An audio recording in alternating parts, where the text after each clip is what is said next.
Don't talk. They're coming. The voice was barely a whisper, yet it sliced through the silence like a blade. Vivian Cross froze, one heel caught in the elevator doorway, her leather portfolio pressed tight against her chest. Her eyes darted to the corner of the dimly lit car. At first, she thought she'd imagined it a trick of exhaustion after another 15-hour day. Then she saw him. A boy, maybe 8 years old, curled in the shadows near the emergency panel, knees pulled to his chest. Wide eyes frightened far too, knowing for his small face. Vivian's heart kicked against her ribs. What is a child doing here? She parted her lips, but the boy's trembling hand shot up, palm outward. "Don't say a word," he hissed. Urgency trembled in his small voice. "They'll hear you." The doors slid shut, trapping them in a box of humming steel and fluorescent light. Vivian stood frozen, pulse hammering in her throat. She was CEO of Crosswell Enterprises, used to boardrooms and billion-dollar contracts. Not to being cornered in an elevator by a child whispering like a spy. "Who are you?" she whispered. The boy shook his head hard. "Shh." His eyes flicked toward the glowing red lens of the ceiling camera. "They're watching. Always watching." A chill ran down Vivian's spine. She nearly laughed at herself. Really, Vivian spooked by a kid. But something in his raw fear pinned her. She didn't laugh. The elevator jolted with a faint metallic groan, and in that fragile pause the boy whispered a single word that stopped her breath. "Vivian." Her name. Her body stiffened. "He knows my name." Before she could speak, the elevator chimed. The doors opened. A man in a navy blue janitor's uniform stood there, gripping a worn mop handle like a staff. He blinked, startled, his tired brown eyes darting from her to the boy. "Noah," he breathed. Relief flooded his voice. "There you are." The boy scrambled into his arms, clutching his shirt like claws. Vivian stepped back, her composure fraying. The janitor looked at her, shame darkening his expression. "I'm sorry, ma'am. He didn't mean to bother you." His voice was steady, rasped with a weight he carried alone. Vivian's chin lifted, armor returning. "What was your son doing in an elevator at midnight? Hiding like that?" The man's broad shoulders tightened. "It won't happen again. He just likes to hide. I'll talk to him." But Noah's muffled voice pressed through his father's chest. "She needs to know Dad." They said her name. Vivian's breath froze. The janitor, Daniel, his name tag read, shot his son a sharp, desperate look. "Enough, Noah." He forced a smile. "Kids make things up. I'll get him home." Vivian's instincts screamed to press further, but exhaustion twisted with irritation. Absurd. "I don't have time for riddles from janitor's kids." She straightened. "See that you do. And keep him out of places he doesn't belong." Her heels struck the marble lobby floor like gavel blows as she strode away. Yet Noah's whisper clung to her mind. "They said your name." Outside, the city hummed neon traffic, a saxophone bleeding through the night. Vivian's driver held open the sedan door, but she lingered, staring at her reflection in the tinted glass. Her name. Vivian Cross was not a woman easily shaken. She had clawed her way through betrayal, broken promises, and family greed. She'd built walls too high for anyone to breach, and yet a child's whisper had pierced them with ease. Behind her, Daniel crouched beside his son.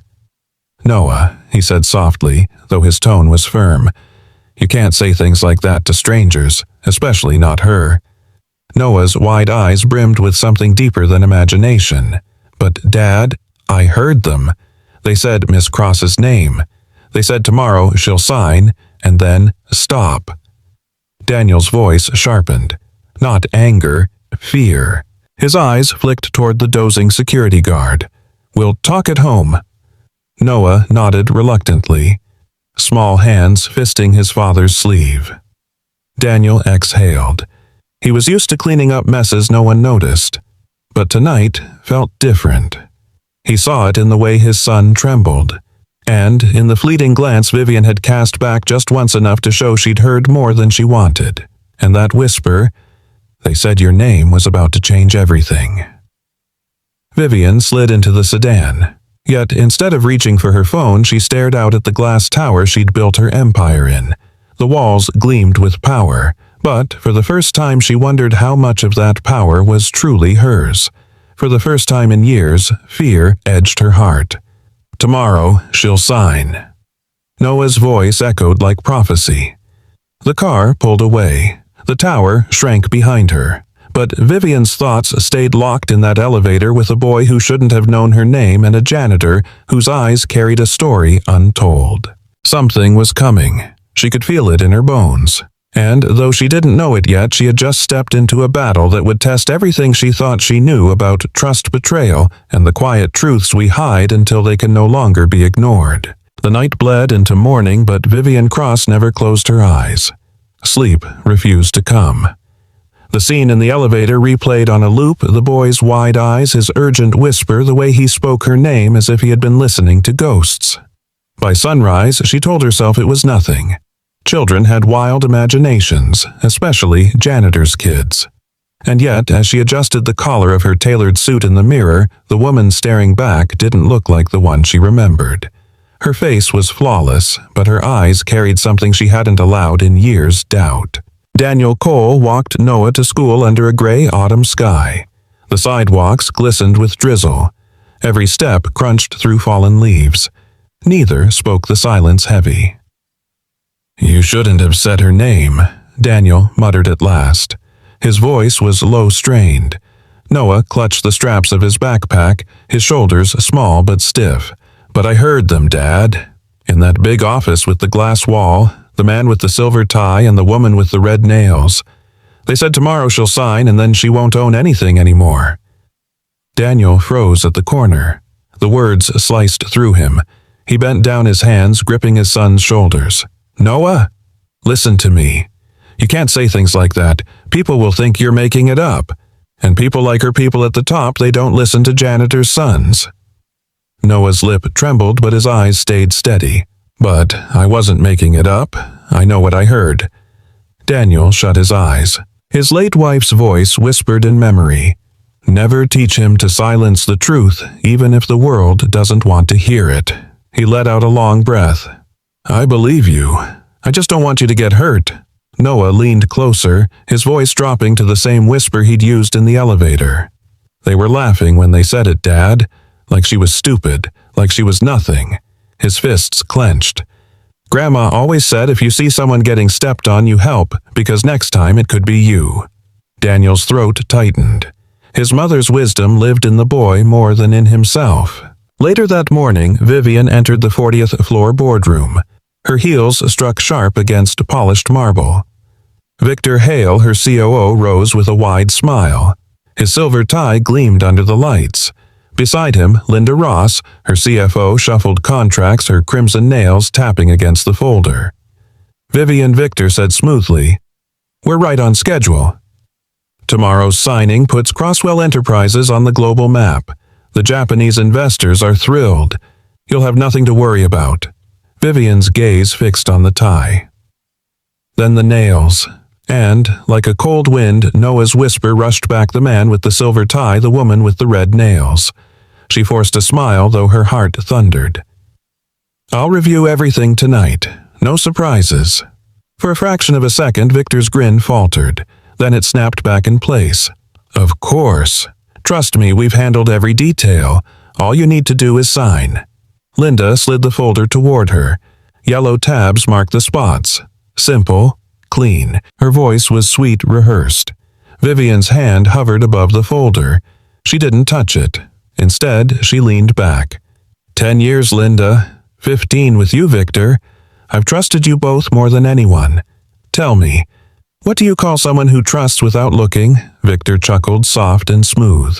A wise leader. One who doesn't waste time micromanaging. But his eyes gave nothing away. That night, long after the boardroom lights dimmed, Vivian returned to the lobby.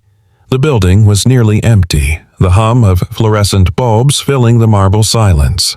Near the entrance, Daniel mopped quietly, his broad shoulders bent. On a bench nearby, Noah sketched on a crumpled sheet of paper, his small hands smudged with pencil. Vivian hesitated, then stepped closer. "Mr. Cole." Daniel straightened, startled. "Ma'am." Her gaze drifted to the boy, who looked up, eyes wide. "You?" she said softly. What exactly did you hear? Daniel stiffened. He's just a kid. Imagination runs wild at that age. Noah shook his head. I heard them, the silver tie and the red nails. They said your name, Miss Cross. They said tomorrow you'd sign without reading. The lobby seemed to shrink around them. Every sound echoed the drip of mop water, the faint buzz of a dying light. Vivian's pulse quickened. Why would you say that Noah's voice was small but unshakable? Because when people think someone's invisible, they talk like no one's listening. But I was there. I listened. Vivian's breath caught. She searched the boy's solemn eyes and saw no mischief, only truth. Slowly, her gaze turned to Daniel. Why would he lie about something like this? She whispered. Daniel's jaw tightened. He looked at his son, then at her. Sometimes kids see what adults are too busy or too blind to notice. For the first time in years, Vivian felt vulnerable. The boy's warning echoed louder than the silence of the marble lobby, and with chilling clarity one truth broke through her defenses. The janitor's son may have just saved her from losing everything. Morning sunlight poured through the floor-to-ceiling windows of Crosswell Enterprises, turning the skyline into a gleaming horizon of ambition. For most, it was inspiring. For Vivian Cross, it was a reminder of how far she had climbed and how easily she could fall. She stood at the head of the boardroom table, her hand resting on the cool glass surface. Noah Cole's warning replayed in her mind. They said your name. Tomorrow, you'll sign without reading. She told herself it was nonsense, a child's wild story. Yet the way his voice had trembled, the way Daniel had looked at her with quiet gravity, gnawed at her like a splinter. Victor Hale sat with his usual poise, his silver tie immaculate. Across from him, Linda Ross tapped crimson nails against a folder, each click sharper than before. Details she had once overlooked now echoed like alarms. Vivian Victor said warmly, rising with polished charm, "You look like you're carrying the weight of the world. After tomorrow, it'll be lighter. This deal is perfect. You'll be remembered as the woman who made Crosswell Enterprises a global force." Vivian forced a smile. "I'll be reviewing the contracts again tonight. Every clause." For a flicker of a second, his smile cracked. "Of course. But you don't need to drown yourself in technicalities. That's why you have us. Trust is the cornerstone of leadership." Linda added sweetly, "We've flagged every page with yellow tabs. All you'll need is a pen. Efficiency is power, Vivian." Her words meant as reassurance landed like a threat. Efficiency. Power. Yellow tabs. Noah's voice echoed in her head. "They said you'd sign without reading." Vivian kept her composure. 10 years, Linda. 15 with you, Victor. Do you know what trust feels like when it breaks like glass? It shatters. And when it does, everyone bleeds. The room fell silent. Victor laughed lightly, too practiced. Always the poet. But nothing will break tomorrow. His eyes, however, held no humor. That evening, alone in her office, Vivian stared out at the city lights. The folder lay open on her desk, bright yellow tabs marking each place to sign. She skimmed the dense legal language, but it blurred together. She was Vivian Cross, the woman who never second-guessed. So why was her pen refusing to move? Her phone buzzed. A message from Victor. "Trust us. We'll make you proud tomorrow." Then Linda, "Everything's ready. You'll shine in front of the investors." Their words, once a comfort, now tasted like poison wrapped in silk. She thought of Noah's solemn eyes. They laughed. "They said your name." Her reflection in the glass window looked flawless, but she saw the fracture beneath. The next morning in the marble lobby, she saw Daniel mopping near the doors, Noah sitting nearby with his notebook. Vivian hesitated, then approached. "Mr. Cole." Daniel looked up surprised. "Ma'am?" Her gaze fell to Noah. "May I ask again, what exactly did you hear?" Daniel's jaw tightened. "With respect, Miss Cross, my boy's had enough. He hides in corners because kids push him around. Yes, he hears things, but you can't base decisions on that." Noah looked up, his voice quiet but steady. "They said you were stupid, that you'd sign, and that the day after you wouldn't have a job." Vivian's chest tightened. The boy's words mirrored Victor's message, "Trust us." She crouched down, meeting Noah's gaze. "Why tell me? You don't even know me." Noah's expression didn't waver. "Because I know what it's like when people treat you like you don't matter. They think you won't notice, but you do, and if you can help, you should." The words pierced deeper than any boardroom insult ever had. Vivian rose slowly, her throat tight. Daniel held her gaze, offering no persuasion, only weary honesty. He wasn't using his son to gain favor. He was simply letting her decide what she would do with the truth placed in her hands. Sometimes, Daniel said quietly, "the smallest voices carry warnings the rest of us are too proud to hear." Her heels echoed across the lobby as she walked away, but her heart no longer beat steady. For the first time, Vivian Cross wasn't sure if tomorrow would mark her triumph or her downfall. The fluorescent light above the service hallway flickered, humming like a weary insect. Vivian Cross had always hated this part of the building. Low ceilings, gray walls, the sharp tang of bleach clinging to the air. It felt, beneath her station, a place reserved for those who lived in the shadows of the company she commanded. And yet, tonight, here she was. The elevator had lurched to a halt between floors, throwing her against the side with a jarring thud. Panic pressed against her ribs. She reached for the emergency button, but a voice floated up through the shaft. "Hold on, don't move." Moments later, the hatch creaked open and a hand reached in. Daniel Cole, janitor, mop in hand by day, now framed by the glow of a portable lamp. His face was calm, his movements steady like a man who had done this 100 times before. "Step carefully, Ms. Cross. I'll get you out." She bristled at the command. She was the CEO. She gave orders, she didn't take them. But in that steel box suspended between floors, she found herself obeying. She gripped his calloused hand, strong and unshaking, and let him guide her through the hatch. It was as if she weighed nothing at all. When her heels finally met solid ground, she pulled her hand away, her tone sharp. "What kind of building are you running here, Cole? Elevators stalling like it's the 70s.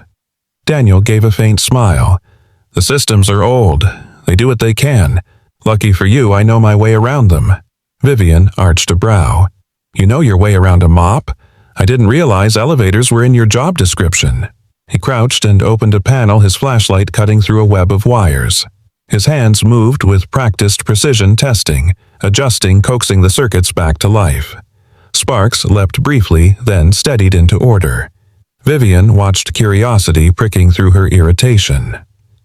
"That's not janitor work." "No," Daniel admitted, not looking up. "It isn't." "You've done this before," she pressed. He paused, meeting her gaze. His eyes held a gravity that stilled her sarcasm. "I used to be an industrial electrician, worked on power grids, construction sites, even corporate towers like this one." She folded her arms, studying him. "So why trade that for pushing a mop?" The elevator hummed back to life, smooth again. He closed the panel and rose, his shoulders outlined in the harsh light. "My wife got sick," he said simply. "Cancer. By the time we found it, it was too late. When she passed, Noah was 6. He needed me more than any company did. So I quit, took work that let me be home every night, work that didn't swallow me whole." The words landed like stones in her chest. Vivian had expected excuses, maybe resentment. Instead, she found sacrifice. "You gave up everything," she said, softer than she intended. Daniel shook his head. "No, I chose. There's a difference. A career can be rebuilt.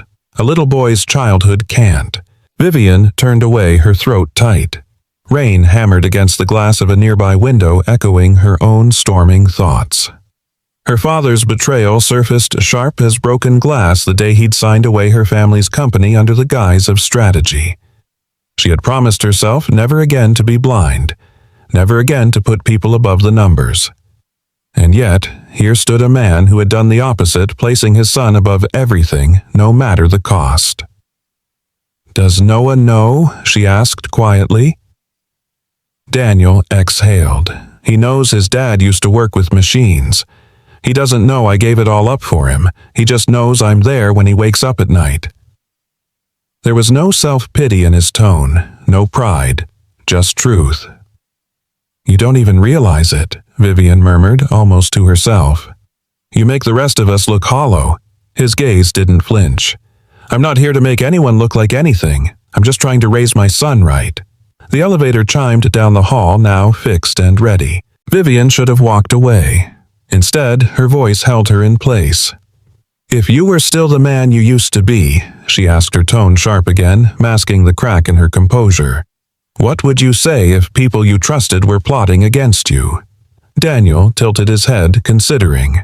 Then, with a voice as steady as the circuits he'd just repaired, he said, I'd listen to the quiet warnings, the whispers nobody else takes seriously.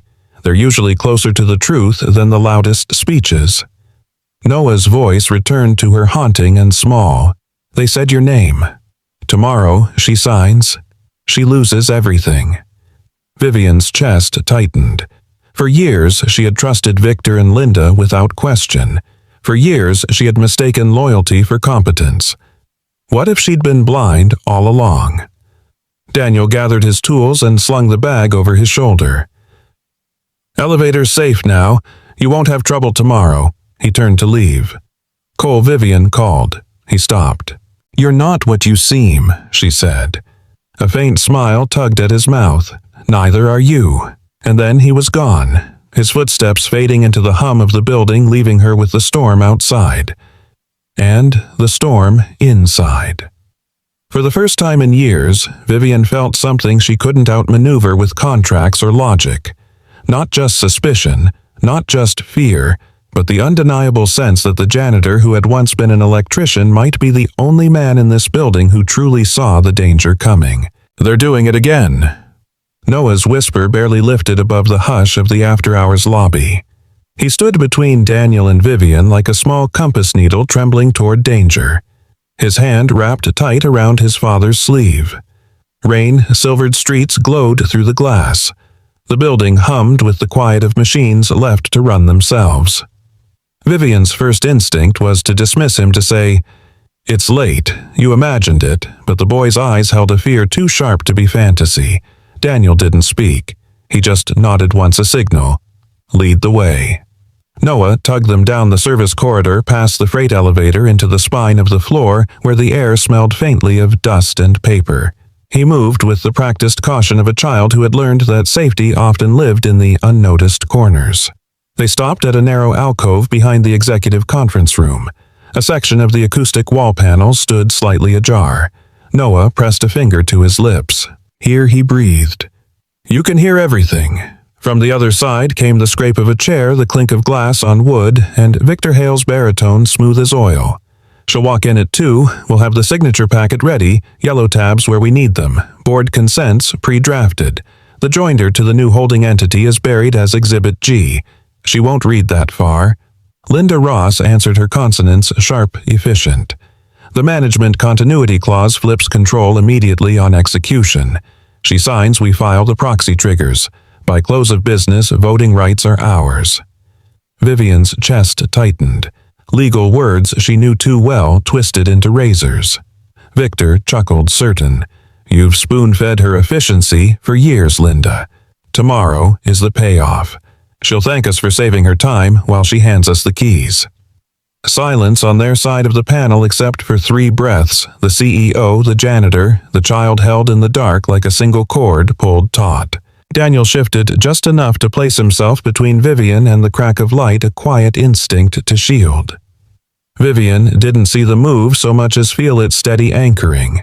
Linda, again lower now, and the side letter. In my briefcase, Victor said. It pushes the earn out to milestones she'll never hit once we restructure. If she gets nervous, we tell her the Japanese expect decisiveness. We make hesitation look like incompetence. A pulse of heat rose in Vivian's chest, anger crowding fear. She reached for the panel, rage wanted a door to kick in, but Daniel's hand found her wrist, gentle grounding. Not here, he breathed.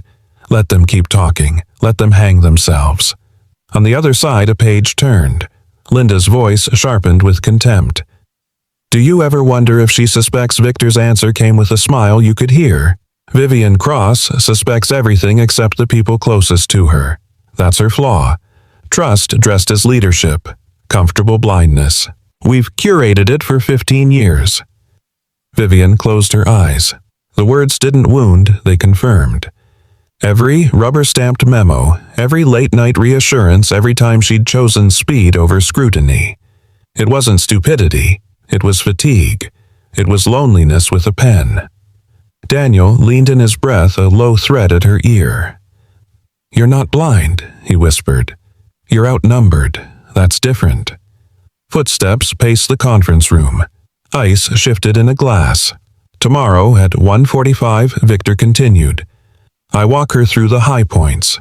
She signs the consent, the joinder, and the proxy. Linda countersigns. Legal files the Delaware paperwork electronically. Before she finishes, her victory speech controls already transferred." "And?" the kid Linda asked abruptly. "Security mentioned a child on the 40th last week. I don't like variables." Daniel went still, every muscle wired. Vivian glanced at Noah. The boy shrank slightly into his father's side, but didn't step back. He looked up at Daniel, and in that look Vivian saw not fear, but trust. "Dad will handle this." Victor snorted. "A rumor, a janitor's kid playing hide-and-seek. We run a global company, Linda. We don't lose sleep over ghosts." "Ghosts hear everything," Linda muttered. "I want the hallway cleared tomorrow. No staff lingering." "Done." Chairs slid. Papers shuffled into a folder. The meeting was ending. Daniel touched Vivian's shoulder, a signal to move now, or be caught. He guided them back steps, silent, breath measured, turning corners until the voices dissolved into the building's hum. Only when they reached the service stairwell did anyone speak. Vivian gripped the rail, steadying herself against the cool metal. "I heard it," she said, half to herself, half to the man and boy who had delivered her to the truth. "I heard it myself." Noah looked up, guilt flickering across his small face. "I wasn't trying to spy," he said quickly. "It's just, when I get scared at school I hide and then I listen so I know when it's safe to come out." Vivian crouched to meet him eye to eye. She had been many things in boardrooms, flawless, relentless, untouchable, but never gentle. The word rose now like something rediscovered. "You weren't spying," she said. "You were brave. You warned me when no one else would." Noah's shoulders loosened. Daniel exhaled a little of the steel, leaving his frame. Vivian stood and faced Daniel fully. "You were right. The quiet warnings are the ones to follow." She glanced back toward the invisible room where her future had just been traded over ice. "What do I do now?" Daniel didn't rush. He searched her face, weighing fear against resolve. His voice was calm, the kind that coaxed jammed metal back to life. "You let them believe tomorrow is theirs. You smile. You sign nothing. And while they rehearse their victory, you gather proof that doesn't blink." "Proof," she repeated. "Recordings. Transfers. The side letter. And chain of custody," he added. "Law, not drama. A clean trail. People like that count on you blowing up in anger. Don't. Make it boring. Paper beats performance." A breath that might have been a laugh escaped her. "Paper beats performance," she echoed. "You sound like someone who's done more than mop halls." "I've rebuilt systems that failed under pressure," Daniel said. "Different tools, same principle." A long second hung between them. Then Vivian nodded, resolve setting like concrete. "Help me," she said. The words surprised her but didn't frighten her. "Not because you owe me, because you know how to hold a line." Daniel's answer was steady, yes. Noah perked up, sparks of relief lighting his face. "I can help too," he chirped, then quickly added, "not the dangerous parts. I can draw the halls, the spots where people don't notice you, the places where sound carries. I'm good at maps." Vivian's gaze softened. "Then you'll be our cartographer," she said, "and we'll do this right." "Right is slow," Daniel warned, "and careful." "I can do careful," Vivian replied. "I've done careful my whole life. I just forgot to aim it inward." They started up the stairwell together, a CEO, a janitor, and an 8-year-old with a pencil. At the landing, Vivian paused and looked back into the dim shaft. The building hummed like a sleeping animal. Behind the walls, wires weighted circuits ready to carry whatever current they were given clean power or a fatal surge. She turned forward. "Tomorrow," she said, "they will think they're leading me to the pen." Her voice steadied. "Let them. I'll be carrying the light." Daniel's mouth curved not quite a smile. "Then we'll make sure the light doesn't flicker." Noah squeezed both their hands, small fingers bridging two very different strengths. "Dad," he asked softly, "are we safe?" "We're smarter," Daniel said. "Smarter is safer than safe." Vivian drew a breath that reached all the way to the bottom of her lungs. The fear was still there, coiled and watchful, but threaded through it now was something else. Clarity. They stepped out onto the quiet floor. Somewhere Victor and Linda were already arranging tomorrow's props. Somewhere a briefcase held a side letter waiting to cut. And somewhere in the walls between a thin seam of truth had opened just wide enough for three people to slip through and change the outcome. For the first time since she had learned how to keep her face from cracking, Vivian allowed herself a single vow. "I will not hand my life to those who mistake my restraint for weakness." The night held its breath. The building listened, and the smallest voice had finally been heard. The janitor's break room was barely more than four walls, a humming soda machine, and a scarred table that had seen decades of spilled coffee. Yet, tonight, it felt like a war room. Vivian sat rigid in a metal chair, her blazer folded neatly across her lap as though order might hold her together. Daniel leaned against the counter, arms crossed, the fluorescent light catching the faint silver at his temples. Between them sat Noah, small legs swinging above the floor, clutching his sketchbook like a shield. Silence pressed down heavy with the betrayal that had been exposed only hours earlier. Vivian's breath came in shallow, uneven pulls. Finally, her voice broke the stillness. "I swore it would never happen again." Daniel's gaze lifted. What would never happen again? She hesitated. Revealing weakness felt like standing at the edge of a cliff. Yet the memory of Victor's smug voice pushed her forward. She pressed her palms flat against the table, knuckles pale. "When I was 21, she began, her voice low. "My father sold my family's company. Not to protect us, not even to save it. He sold it because it was easy, because money spoke louder than loyalty. I watched him sign away everything my mother built. Do you know what it's like to realize the person you trusted most could trade you like a stock option?" The words landed hard, raw, and jagged. Daniel uncrossed his arms. He didn't offer comfort, only honesty. "I know what it's like to lose trust." One morning, my wife kissed me goodbye. That night I stood in a hospital corridor staring at a chart that said she wasn't coming home. Sometimes trust isn't broken by betrayal, it's stolen, and you never get the chance to fight for it. Vivian's sharpness faltered. For the first time she saw not just a janitor but a man carved by loss as deep as her own. Noah shifted, tapping his pencil nervously against the sketchbook. His eyes moved between them. "So, what do we do now?" Vivian almost laughed at the simplicity. "What we do," she said, forcing a brittle breath, "is act like nothing's wrong. If I confront Victor without proof, he'll bury me."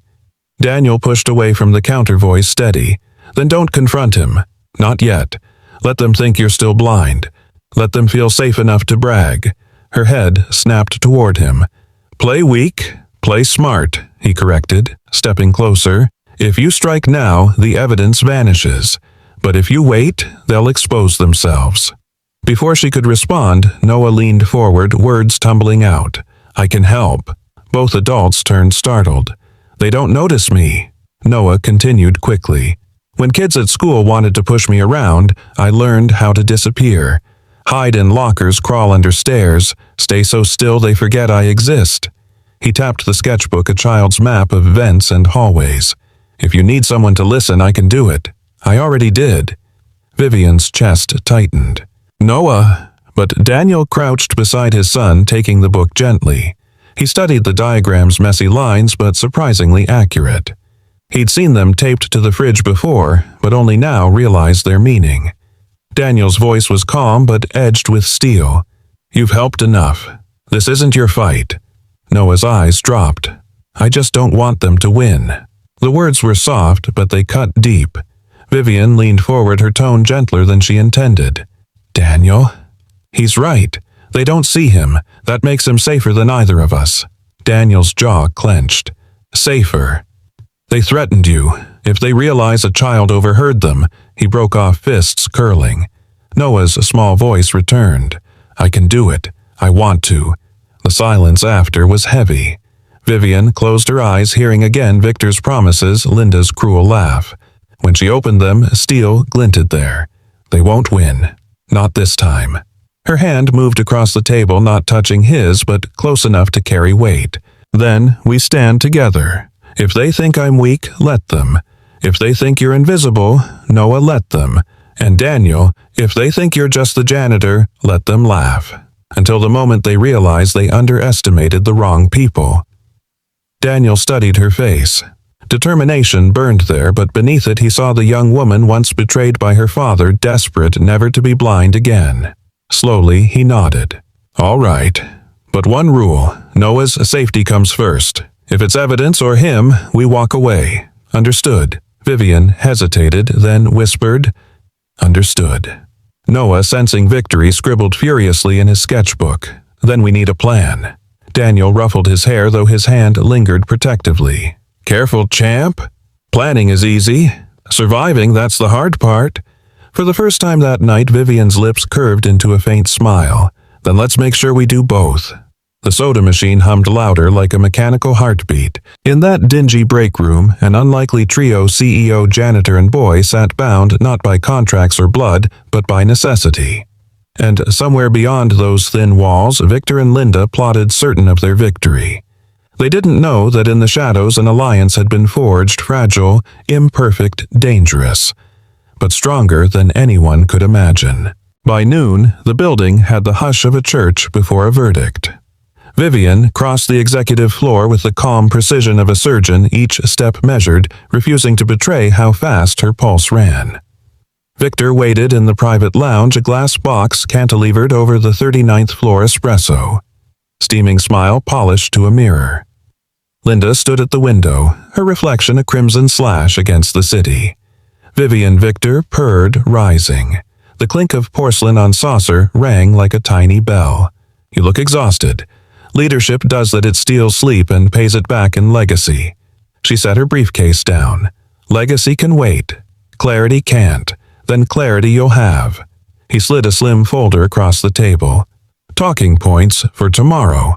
High level only. Investors love brevity." His knuckle tapped the cover, soft but deliberate. "And if I may, your greatest asset has always been trust." Her eyes lifted. "Trust in what?" "In me," he said, smoothly. "In us. You don't need to drown in paper to make the right decision." His smile widened a fraction. "Your trust, Vivian, is my greatest asset." The line landed like a confession disguised as praise. A spoon chimed against porcelain. Linda's laugh followed low and practiced. "We'll keep you above the weeds," Linda added. "The signature packet is color-tabbed yellow, where you sign blue, where I initial green for counsel. You'll be done in 5 minutes. 10 if translators drag." Vivian skimmed the first page. The verbs leapt out a sign, delegate appoint, like fish in dark water pulling her somewhere she didn't want to go. She closed the folder and met Victor's eyes. 5 minutes, she said flatly. "It's mercy," he replied. She let the silence linger long enough to read his confidence, short enough to feed it. Then she slipped the folder into her briefcase. "Tomorrow, I'll rely on you." Victor's smile flashed. As always. They toasted with water, crystal tapping crystal. The ring bled into the room like a hairline crack through glass. In the hallway, Vivian's pulse hammered against her throat. She passed the boardroom, the stage set for tomorrow, and felt the carpet give under her heels as if the floor itself was waiting for the play to begin. A security guard rolled a cart of bottled water to the credenza. He looked up. "Morning, Ms. Cross. Morning, Eddie." He hesitated. "Facilities note, says the 40th's clear tomorrow. No staff lingering. VIP privacy order." Her mouth dried. "From whom? CFO's office." 9 o'clock sharp. She nodded once and walked on until the corner swallowed them both. She found Daniel in the mechanical mezzanine, the low-ceilinged artery where ducts and cables breathed like sleeping animals. He was crouched at a junction box, voltage pen in hand. She waited until he set the tool down. "They're clearing the floor tomorrow," she said. "No staff. Someone doesn't want witnesses." He studied her face. "How close did he stand to you?" "Close enough to call my trust his greatest asset." Corner of Daniel's mouth tugged, not a smile. "Then he's already told you his weakness." The words struck so clean she had to grip the rail. For years she'd sworn never to break in front of anyone again, but truth once let in makes a home of your chest. Her breath hitched. The first tear slid before she could stop it. "I built all this," she whispered, "and I let them build a door I can't see." Daniel didn't reach for her or promise the impossible. He simply set his tool bag between them, its weight grounding the air. Trust is fragile. Let's make sure they break theirs, not yours. She gave a brittle laugh. "How boring," he said. "Relentlessly boring. Paper, timestamps. People get flashy when they steal. We stay dull. Walk me through dull. You've got authority to issue an internal audit pull routine, quarterly compliance.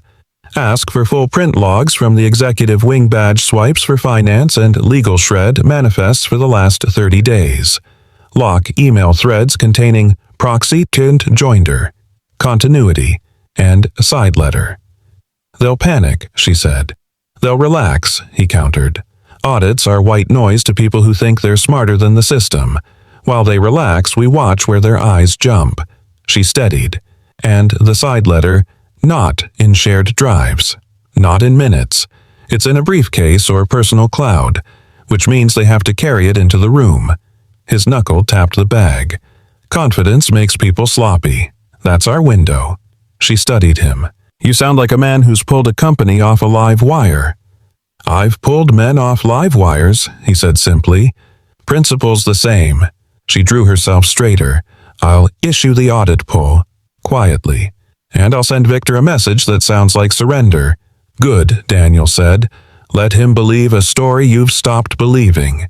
In her office, she typed with fingers that trembled only once. "Victor, appreciate you and Linda carrying the weight.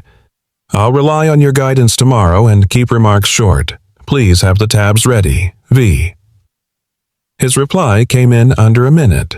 "Knew we could count on you. Big day ahead." She opened a new note to compliance initiate Q2 audit pulls print logs, executive wing badge swipes. Finance/legal shred manifests. 30 days, keyword retention. Hold proxy joinder. Continuity, side letter. Routine, schedule. No broadcast. She hit send. In the glass, the city stared back, distant, indifferent, honest. Late afternoon, the trap advertised itself as courtesy. Linda appeared, uninvited latte in one hand, a gift box in the other. "You'll want a good pen for tomorrow," she said, clicking the lid open. "Black lacquer. Fine point. Elegant. Deadly." Vivian turned it in her fingers. "Do you always give gifts that double as instructions?" "I give gifts that ease pressure," Linda replied smoothly. "We've all sacrificed for this company. Let tomorrow be easy." Vivian met her gaze. "Easy. That's mercy, isn't it?" "Mercy," Linda echoed and left a faint perfume and a sharper threat behind. Vivian set the pen down like a trap unsprung. Evening deepened. At the lobby turnstiles, the night guard lowered his voice as Daniel passed with a mop bucket. "Cole, heads up. Tomorrow, the 40th's a ghost town. Orders are orders, but keep the kid away, yeah?" Daniel's grip tightened. "He won't be here." "Good. Just wrong day to be curious." Daniel walked on, jaw-locked, a knot in his chest he hadn't felt since the hospital years ago. He pictured Noah's earnest face, Vivian at the long table, the gift pen glinting like a blade. He let the knot stay. It kept him sharp. They met once more in the service stairwell, the building's quiet spine. Vivian stood 2 steps above, but they were eye to eye. "I told him I'd rely on him," she said. That was the right lie, Daniel answered. "I issued the audit pull. That was the right truth." Her breath trembled. And if they see through me, they won't, he said. People drunk on their own cleverness don't see through anything. They only see into mirrors. Her lips curved tired but real. You sound like a man who used to lead a team. I did. One person. She was 6. We built blanket forts and convinced each other monsters were cowards. How'd you manage that? We stayed together. They stood in the hum, no longer strangers since the moment a child whispered in an elevator. Above them, the boardroom slept in polished shadows. Below, the lobby gleamed like a stage. In between, the net drew tighter, certain of its catch. Vivian straightened hand brushing the rail. Tomorrow, I act small. Tomorrow, Daniel said, hefting the bag, you act precise. And when they lean close to claim what isn't theirs, we let the wire bite. They parted without ceremony. The building listened. Somewhere glasses clinked. Somewhere a folder snapped shut. Somewhere a boy hunched at a kitchen table darkened a penciled map, then drew 2 dots close together and wrote above them in crooked letters safe. The night closed its fist around the tower. Morning would pry it open. The memo landed like a cold front, silent, absolute, and without appeal. Within an hour, the 40th floor was stripped bare of carts assistants and casual chatter. Signs on chrome stands by the elevators announced Level 40, restricted 12:03 p.m. executive session. Doors that normally yielded with a swipe now held fast, hard as steel. Down in the lobby, Daniel Cole read the notice twice. A knot pulled tight beneath his sternum. He had told security the night before Noah won't be here. He had promised himself the same. Promises are easy when the world behaves. But by late morning, his phone delivered a delayed voicemail. School dismissed early buses. Delayed Noah is with Mrs. Patel. She can drop him by. By the time Daniel lifted his head from the mop sink, his boy was already pushing through the revolving doors. Wind-pink cheeks, breathless smile, and a folded drawing clutched like treasure. Dad. Noah's voice carried under the high ceiling full of that unbreakable, dangerous trust. Daniel's heart stuttered. Noah, no. He flicked a glance at Eddie at the security desk, then crouched low. Buddy, today isn't the day. I brought you something. Noah lifted the paper a maze, 3 dots marked VDN, and the word together written beneath. I'll hang it at home, Daniel said, swallowing the ache. But you can't go upstairs, not today. A chime sounded. Elevator doors opened. Linda Ross stepped out with 2 aides astride slicing through the lobby. Crimson nails, clipped rhythm eyes that never glanced their way. Dad Noah whispered, suddenly hushed. I'll stay by the vending machines. I won't move. Daniel stared at him, torn between fear and faith. Years of hard lessons had taught him this truth. Fear should make you careful, not cruel. He touched Noah's shoulder. Then, don't move. Not an inch. Understand, I'll be invisible. Daniel hated how well his son knew how to disappear. At 12:17, a courier rolled in with a battered crate of bottled water for the executive floor. Daniel signed, automatically, habit overtaking thought. Moments later, a flustered assistant rushed over. That's supposed to be upstairs by 12:30. Eddie raised both palms. Restricted, ma'am. Then someone from facilities has to deliver it. Her eyes locked on Daniel. You. Now. He almost said no, but refusal would draw questions and worse, send someone else into danger. He squeezed Noah's shoulder. Stay put. Then he hefted the crate and stepped into the waiting elevator. The doors closed like a mouth. The 40th floor server corridor was colder, humming with mechanical breath. The data room door, gray steel-red badge reader, loomed like a guarded vault. Noah hadn't meant to disobey. He sat by the vending machines. He tried to stay invisible, but he'd watched the crate the elevator his father bent under weight. Something inside him rebelled. When Eddie turned to take a call, Noah slipped into the stream of suits. Their badges blinked green. His small frame vanished between briefcases. By 12:28, the boy who had promised stillness was alone in a place no child belonged. Footsteps echoed heels, brisk, decisive. Noah ducked instinctively, crawling under a rolling ladder parked near the data room. He pressed his palms flat to still their tremor. From the floor shoes became characters' polished Oxfords, steel gray pumps the boots of guards. The Oxfords stopped at the badge reader. Beep! The lock clicked. Victor's voice floated back, slick and bright. 15 minutes. We staged the packets in here, not the boardroom. Fewer eyes. A guard muttered something. Then Linda's voice cut sharp. I want no one wandering. We've had enough surprises this week. She pivoted heels, scraping closer. Her gaze snagged on the glass reflection, a flicker of movement, too low, too small. She froze. Problem? Victor asked. Linda didn't answer. She took one step toward the ladder. Noah held his breath until his chest burned.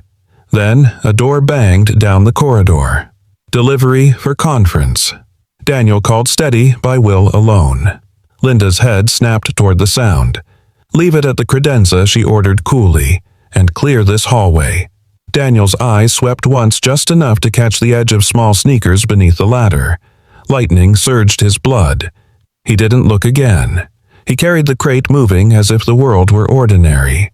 Around the bend, he set the crate down and ducked into a copy alcove phone to his ear in pantomime.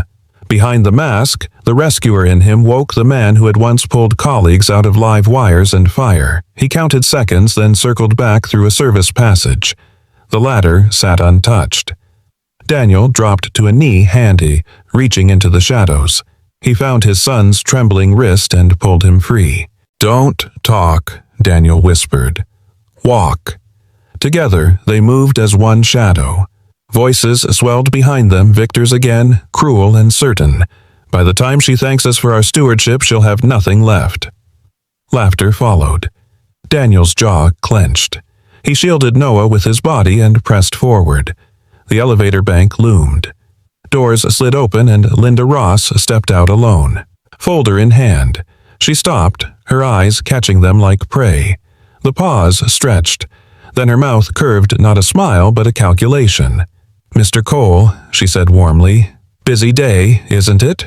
Her gaze flicked to Noah. And who is this? My son. Daniel replied flat, steady. He got turned around, looking for the lobby. We're leaving. Linda tilted her head, voice softening. You know, our insurance team hates surprises, especially little ones. She leaned closer. Sometimes children have accidents when parents aren't careful. Noah's hand crushed Daniel's. Daniel met Linda's eyes. Then this parent will be careful.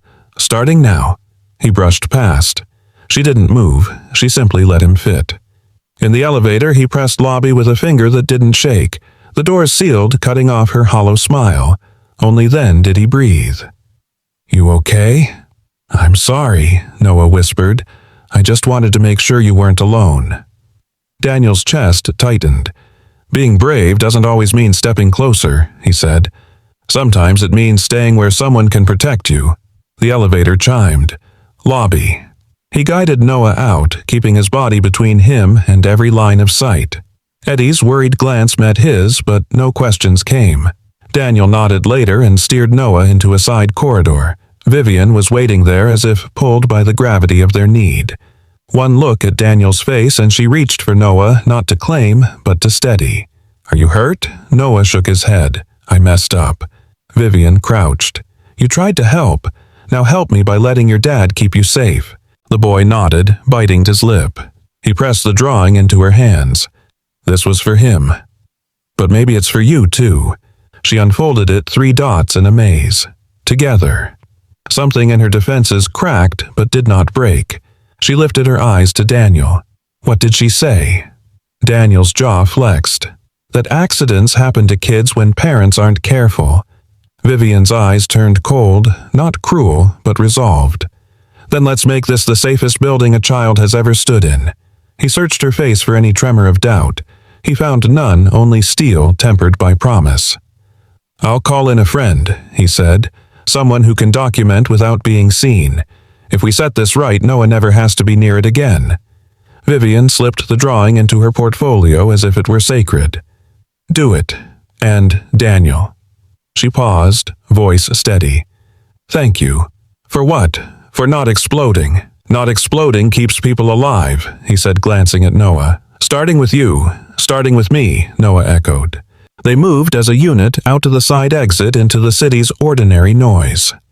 Above them, Linda Ross believed she had measured every risk. She hadn't measured a father's line. On the sidewalk, Daniel knelt to his son's level. Home, homework, pizza.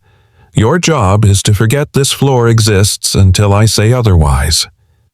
Noah blinked. What about your job? My job, Daniel said, glancing at Vivian, is to teach the monsters that we don't scare.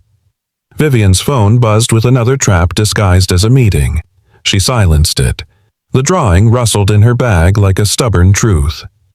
Tomorrow, she murmured, we stop pretending we owe them anything. Daniel nodded.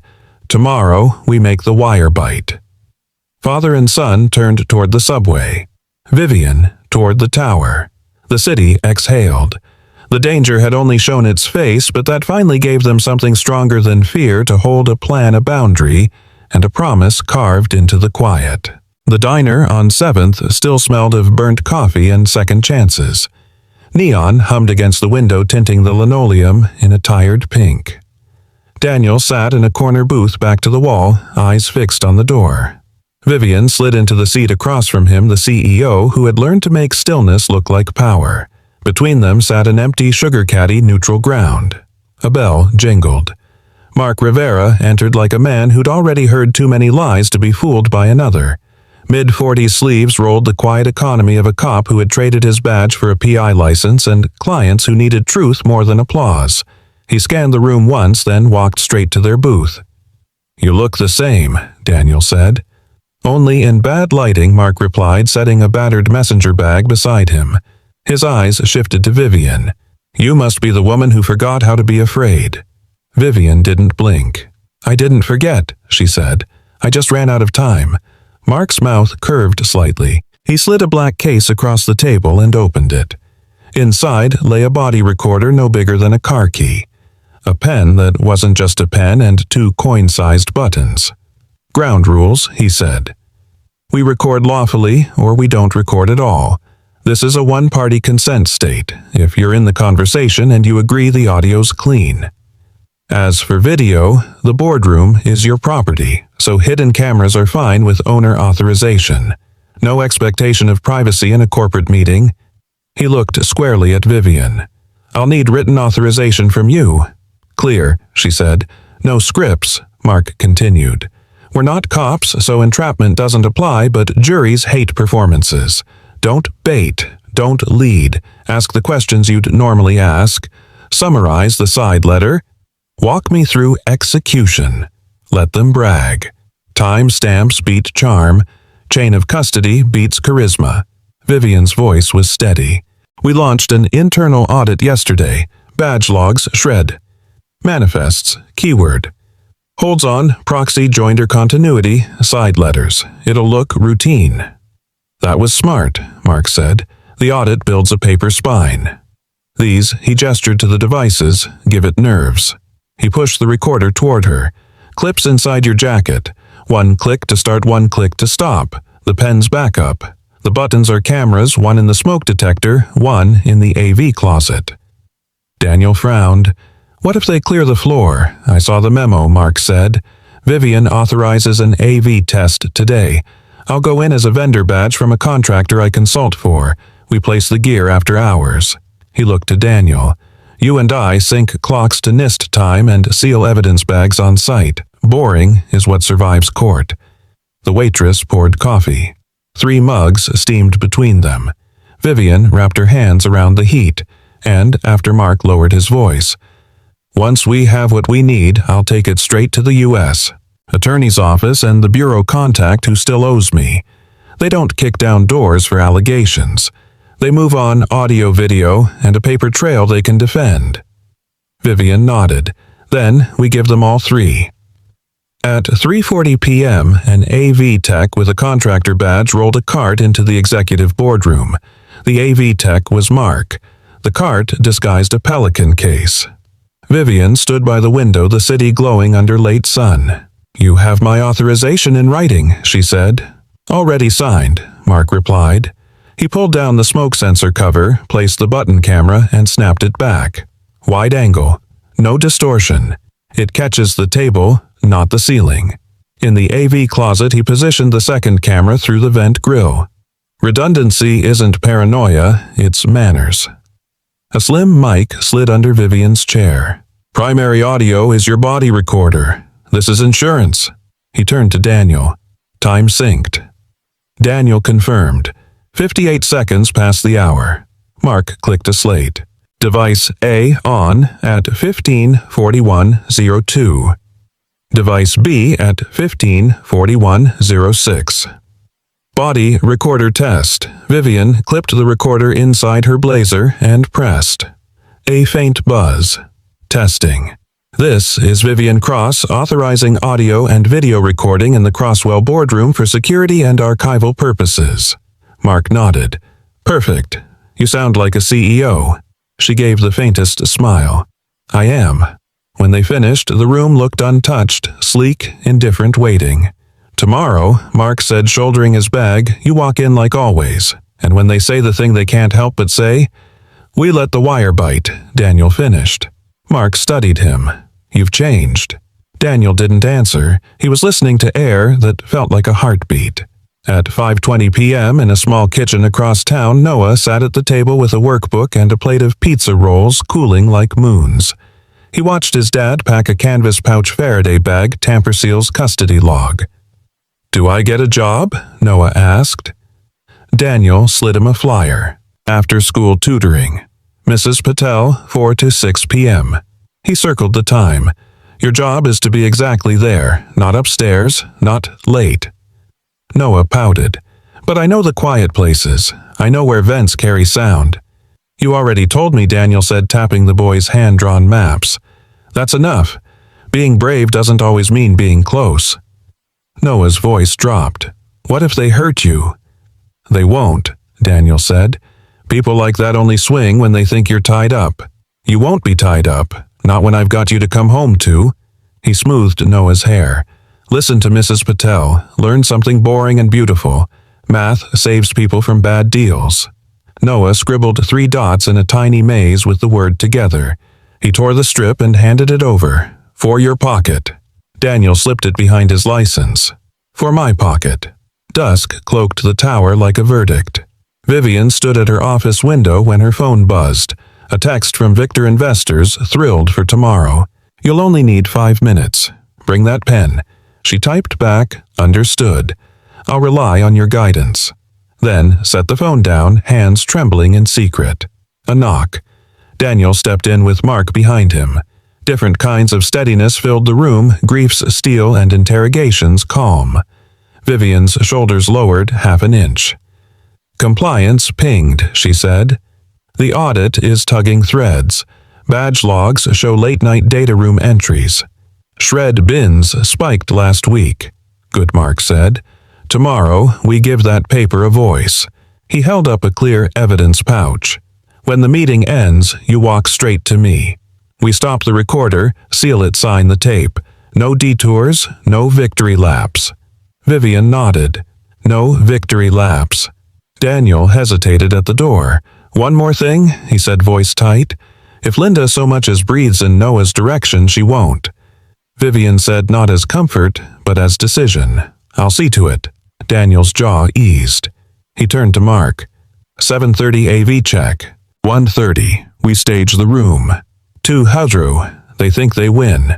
And 2:05 Mark finished. We changed the ending.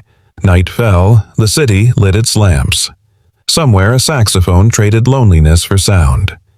Vivian lingered in her office, the recorder cool in her hand before slipping it into her blazer. She practiced the question she'd used to open the door. Not defiance, not accusation, just sharp enough to cut. Before I sign. Victor summarized the side letter for the record. She repeated it softer, like a scalpel she could hold steady. Across town, Daniel carried Noah to bed, pausing in the doorway longer than usual. The paper maze pressed warm against his thigh. Mark sat in his car writing in block letters. Placed devices, 15. 41 to 15, 50. Verified power and angles. Synced time to NIST. Custody, Rivera, Cross, AM, Cross Rivera, PM. He tucked it into the case like a prayer. Morning would come hard and bright. The boardroom would smell faintly of lemon oil and ink.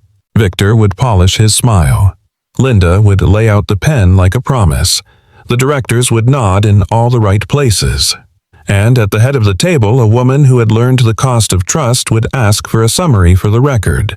The cameras would see. The audio would hear. The paper would have a spine. At 1:59, the clock would click. At 2:00, the doors would open. And at 2:05, if courage held truth, would turn on. The Crosswell boardroom had always felt like an altar mahogany, polished to a mirror, shine-high-backed leather chairs aligned like judges, the skyline framed in glass as if the city itself bowed to the power inside. But this morning the air felt heavier, as though the walls themselves braced for rupture. Daniel stood just beyond the double doors mop bucket parked as camouflage. His uniform was clean, but still carried the marks of work. To anyone else, he was invisible. To him, every sound from inside was thunder. At the head of the table, Vivian Cross sat poised, her blazer pressed, her voice steady, though her chest carried the faint vibration of the recorder hidden beneath. Across from her, Victor Hale lounged with a predator's ease, tapping a Mont Blanc pen against a thick stack of contracts. Beside him, Linda Ross distributed bound packets with surgical precision, her smile the polished blade of someone who'd spent years hiding knives in paperwork. "Ladies and gentlemen," Victor said smoothly, "what you have before you is the cleanest path forward. The continuity agreement ensures stability. The joinder clauses align us." And he tapped the final page. "The side letter provides flexibility for outside interests." A director frowned. Side letter. That wasn't in last week's draft. Linda's smile never wavered. Standard housekeeping. We'll summarize for the record. Vivian's pulse hammered once sharp. She steadied her voice into a scalpel. Then, summarize it now for the record. Victor blinked, then leaned forward, smirk widening. Of course, transparency. He flipped a page, savoring the performance. The side letter allocates discretionary funds routed through a Cayman trust. Pure liquidity management. Linda added velvet masking steel. It also keeps strategic partners incentivized. Confidentiality protects shareholder value. Say the number, Vivian pressed. Victor's grin glittered. 200 million. Deferred tax exposure. Everyone wins. The room froze. A cough, a chair shifting. Vivian touched her pocket. The recorder hummed alive. 200 million siphoned offshore. She repeated, voice steady as stone. And you admit? This is your design, Victor chuckled. Admit it's brilliance. This is how companies survive. Without it, Crosswell collapses. You should be thanking me. Linda's voice slid in coaxing. Investors already agreed. You're the last signature. Don't make this harder than it needs to be. Vivian's gaze sharpened. Harder for who behind the glass? Daniel's fists clenched, Noah's drawing pressed in his pocket like a brand. He wanted to storm in to tear Victor from his chair, but not yet. At the table, Mark Rivera sat quietly disguised as a compliance consultant. His pen clicked once discreetly, marking the time. Vivian turned a page deliberate. This side letter was, it disclosed in the SEC. Filing, Victor's smirk returned sharper. Of course not. Some truths don't belong in sunlight. Linda's tone dripped with condescension. Vivian, every empire is built on shadows. Yours is no different. Vivian's reply cut the air. Empires built on shadows collapse. Crosswell deserves better. Victor's face hardened. Careful. Without us, you're nothing but a figurehead. We carried you after the scandal. We buried the whispers. You owe us. I don't owe you silence. A murmur rippled through the directors. One, gray-haired and loyal for decades, finally spoke Victor. 200 million isn't liquidity management. It's fraud. The word landed like a gavel. Linda's composure cracked, pen tapping too fast. Victor slammed his palm on the table. You think the DOJ cares about accounting footnotes? We built this machine. We can bury any noise she makes. He jabbed a finger at Vivian. She doesn't have the guts. Vivian lifted her chin. Courage isn't the problem. Evidence isn't either. Victor's eyes flicked to her pocket. His smirk returned brittle. A toy recorder. Chain of custody. Admissibility. You think this holds up? Mark's voice entered for the first time calm as a stone chain of custody is intact. This meeting was authorized. One-party consent jurisdiction. The audio's clean. Video too. Every head turned. Victor's smirk shattered. Linda froze. You, Victor spat. Who are you? Mark met his stare. Someone who remembers what justice sounds like. The board fractured into whispers. Linda scrambling for her phone, Victor surging to his feet. Vivian stayed seated, steady as bedrock. You wanted my signature. Here it is. She signed not Victor's packet but the compliance authorization. Mark slid forward, sealing the evidence chain. Victor's face flushed crimson. You think you've won? You don't know who I answer to. You don't know what's coming. Vivian finally rose. Her voice carried like a bell. I don't need to know, because when the truth leaves this room, it doesn't come back. Outside, Daniel exhaled, chest heaving. He had seen the moment the mask cracked, the moment lies turned brittle. He knew what it cost Vivian to stand in that fire, and that she hadn't stood alone. Through the glass, their eyes met. For a heartbeat in the middle of war, there was something unshakable between them: trust. And, as security entered, Victor's shouts echoing down the corridor, Daniel whispered to himself, at 2:05. The truth turned on. The first sound was the radio 2 clipped syllables crackling outside the boardroom doors. The second was the command sharp as a blade. Federal agents, nobody move. The double doors opened in one sweep. Dark windbreakers filled the room, block letters FBI stamped across their backs. Their movements were quiet, practiced, efficient. An older agent with gray at his temples stepped forward, palm raised. Victor Hale. Linda Ross. Hands where I can see them. Pens froze, chairs stilled. Even the skyline outside seemed to pause. Victor tried to laugh. This is corporate theater, agent. You're interrupting a board meeting. Then I'll be brief, the agent said.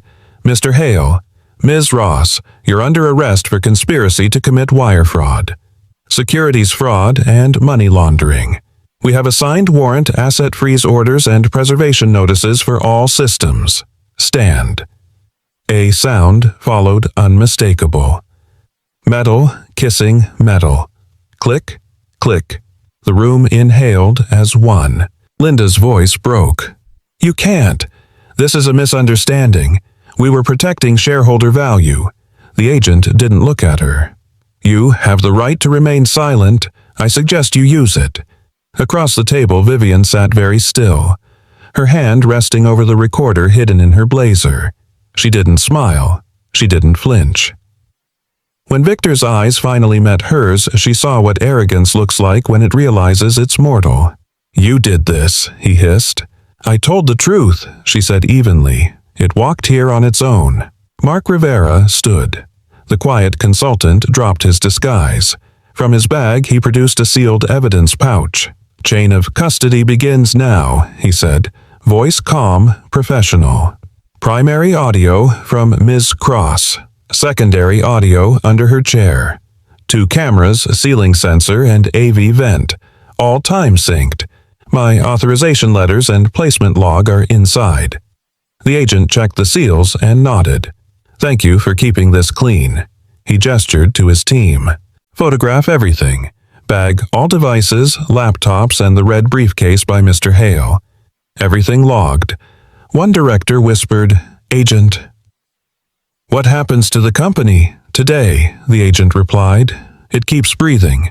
Our orders freeze the money and preserve the records. Your job is to cooperate. Victor lurched to his feet, cuffs biting his wrists. You think you've won? You don't know the people behind me. Vivian rose. Her voice was steady. No, but now they know me. The agents led Victor and Linda out. Daniel waited in the corridor. He didn't gloat. He simply watched relief softening the tension in his shoulders. As Linda passed, she cut him a sideways glance, her old threat in a thin smile. He spoke clearly so the hall could hear. "You said kids have accidents when parents aren't careful." For the first time, something flickered across her face, shame, or maybe calculation. She looked away. Inside the boardroom, agents cataloged evidence. Mark initialed seals. Vivian exhaled a small tremor shaking loose from her chest. Daniel stepped forward as if finally invited into the space she had held alone. "You held," he said. She nodded. Her eyes were bright. "Only because you taught me how to be boring." A laugh slipped out of him. "Boring wins court. Boring saved a company. Truth did that," he said. "Boring just carried it." An agent with kind eyes approached. "Ms. Cross, we'll need your statement at the field office this afternoon. You're not under investigation. You're a witness. We'll arrange a secure exit." Vivian looked toward the elevators, the glass walls, the hundreds of employees who had no idea the ground had shifted beneath them. "Give me 5 minutes," she said. "I need to speak to my people." 5. The agent agreed. She turned to Mark. "Call comms. Internal only. We state facts. We protect everyone who wasn't involved." Daniel spoke softly. "Noah's with Mrs. Patel. I can keep him away until—" "Bring him," Vivian said, quickly surprising herself. "Let him see the world when it tells the truth." The lobby buzzed with rumors. Security held a loose cordon. Phones hovered. Vivian stepped onto a small riser, normally reserved for holiday flowers. She had no speech. She didn't need one. "Some of you heard what happened upstairs," she began, voice steady through the atrium. "Law enforcement executed warrants in our boardroom. 2 senior executives were arrested. They do not speak for Crosswell. They will never speak for Crosswell again." A ripple passed through the crowd. Heads turned. Whispers quieted. "We are not an empire built on shadows," she continued. "We are a company built on work your work. Your paychecks will clear. Your projects will continue. Our records are being preserved. If anyone asks you to hide anything, refuse. If anyone threatens you, you come to me." Silence fell, not fear this time, but trust beginning to grow. Then a child's voice cut through. Ms. Vivian Noah barreled through the crowd, hair wild, backpack bouncing.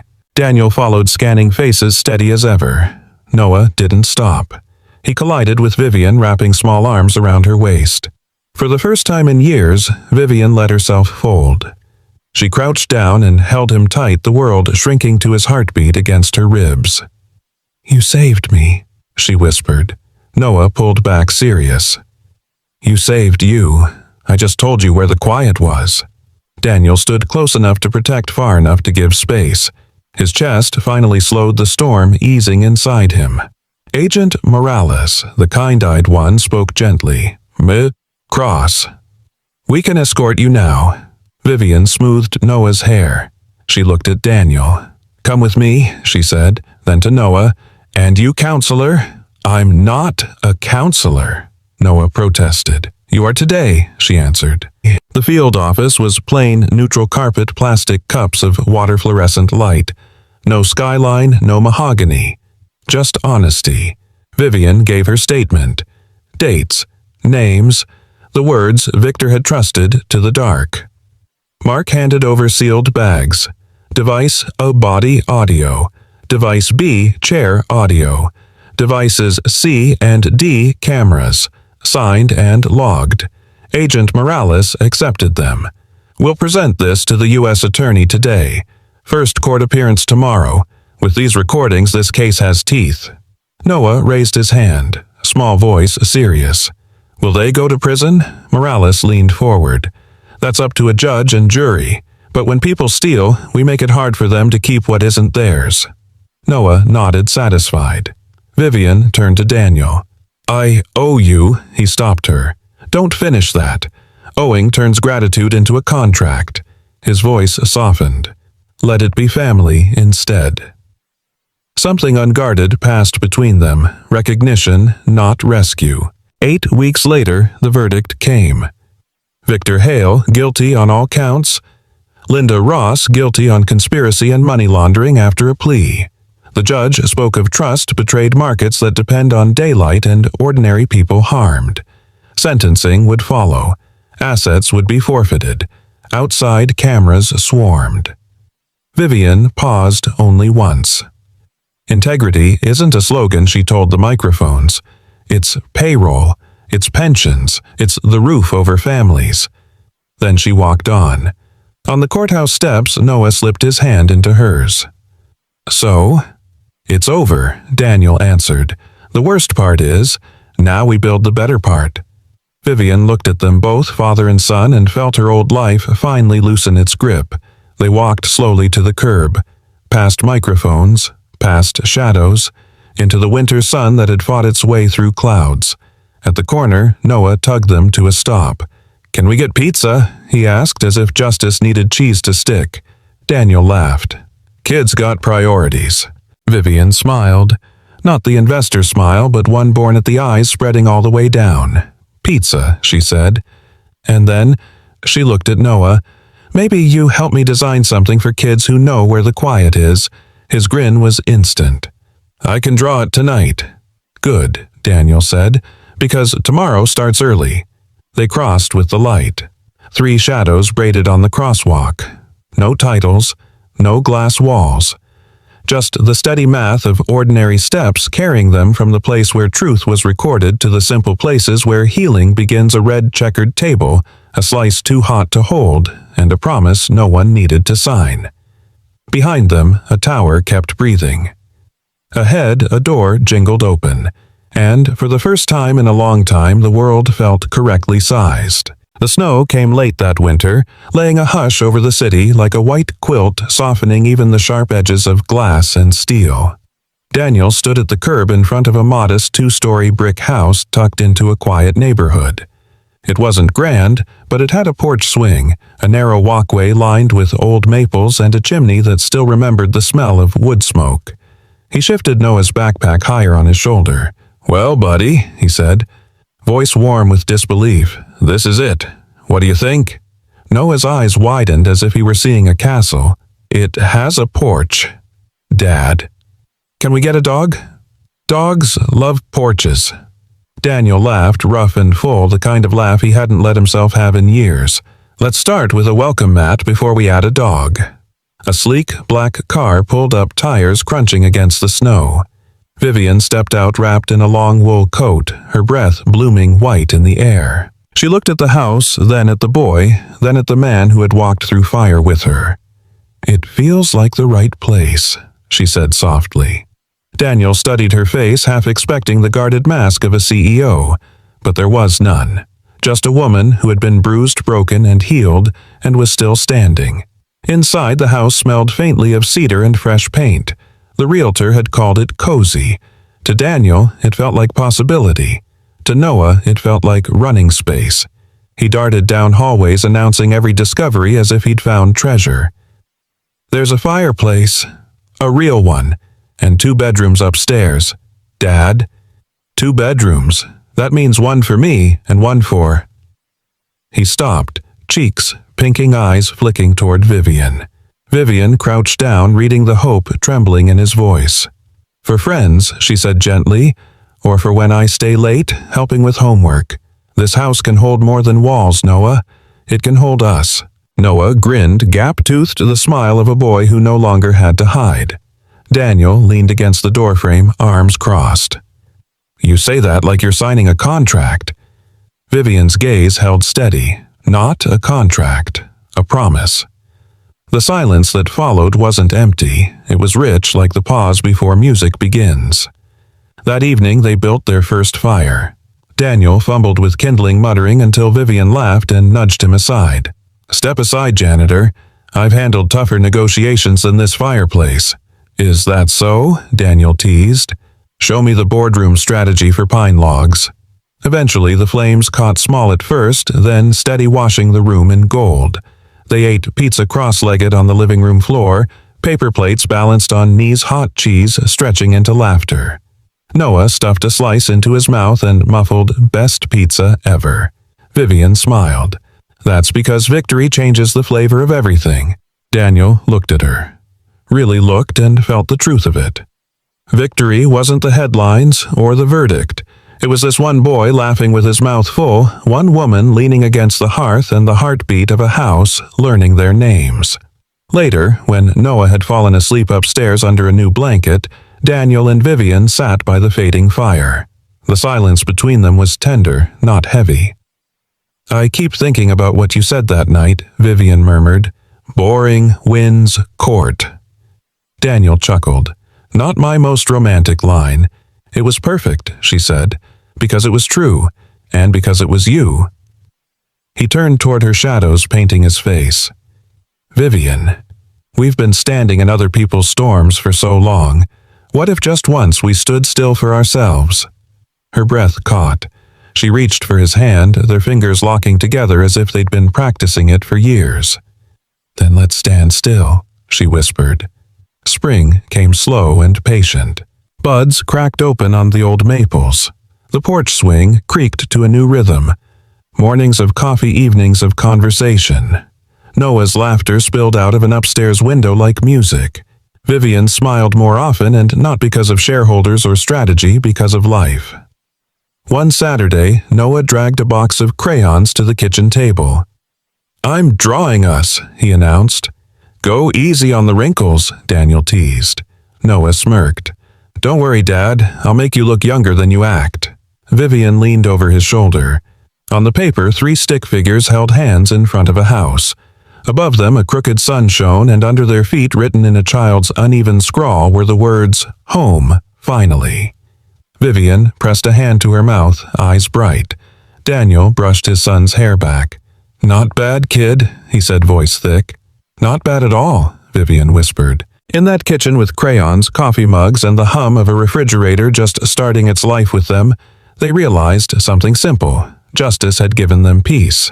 But love, the quiet, ordinary kind, had given them home. That night, as Daniel turned off the last light and looked out at the street lined with maples, he whispered, not to any god, not to any boardroom, but to life itself. "Thank you for letting me start over." Vivian's arms slipped around him from behind. "Not start over," she murmured against his shoulder. "Start home." Upstairs, a boy dreamed without fear, because for the first time the quiet he heard wasn't danger. It was belonging. The fire of their battles had burned away the shadows. What remained was warm, human, and unshakably true. A new home, a new family, a new beginning, and it was enough.